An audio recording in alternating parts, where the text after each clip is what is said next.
جبریل امین اور ایک نورانی تارا۔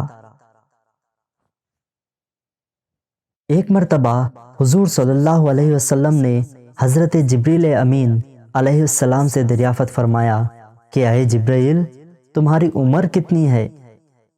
تو جبریل نے عرض کیا، حضور مجھے کچھ خبر نہیں ہے، ہاں اتنا جانتا ہوں کہ چوتھے حجاب میں ایک نورانی تارا 70,000 برس کے بعد چمکتا تھا، میں نے اسے 72,000 مرتبہ چمکتے دیکھا ہے۔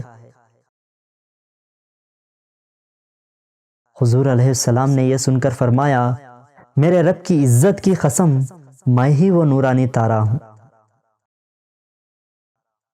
سبق: ہمارے حضور صلی اللہ علیہ وسلم کائنات کی ہر چیز سے پہلے پیدا فرمائے گئے ہیں، اور آپ کا نور پاک اس وقت بھی تھا جبکہ نہ کوئی فرشتہ تھا، نہ کوئی بشر، نہ زمین تھی اور نہ آسمان اور نہ کوئی اور شے۔